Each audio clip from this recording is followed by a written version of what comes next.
Great. Well, finally, what are your top 3 tips for beginner pianists? Condensing this into three points is quite hard. For beginner pianists who are adults, we've already touched on this before, but um, practicing is obviously essential. Maintaining a practice schedule, being disciplined. The way you will make progress is by practicing regularly. A lot is better than loads a couple of times a week, as and when you remember or have time. So actually fitting it into your day-to-day life is probably the best way of doing it. That's going to ensure the smoothest and most consistent progress. We've also talked a lot about listening. I mean, listen to music all of the time.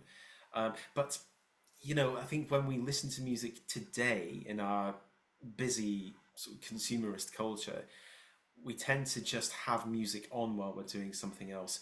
But what I mean by listening is you sit down, you put time aside for half an hour, and you put a track on, you put a CD on, you stream an album, you put a vinyl on, whatever, and you listen to it and you give it all of your attention. I think this is something which is dying.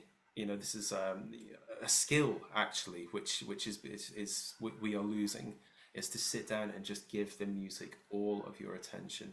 So that is something I definitely say. That's one other tip. But something else is be kind to yourself.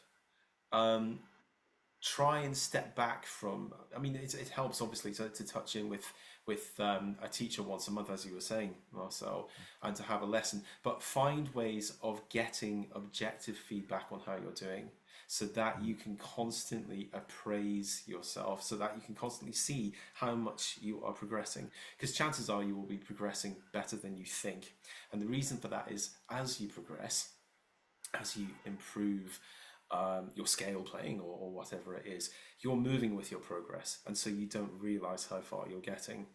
And that's another way in which you can introduce recording. I meant to say this earlier on.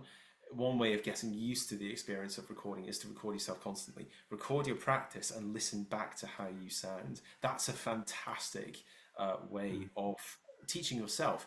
It makes the need for a teacher kind of obsolete in some respects, because then if you're listening to a recording, you're hearing how you're coming across and you're thinking, that's not what I meant, I didn't mean to bump the thumb in that passage work. I'm right, okay, I better go back to the drawing board and just go and practice my thumb turn or whatever, and thus you're progressing. So practice regularly, listen lots, record yourself.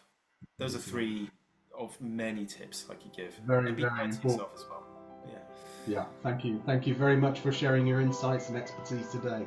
Your advice is inspiring and greatly appreciated. Thank you, Chris. Thank you, Marcel. It's been a pleasure.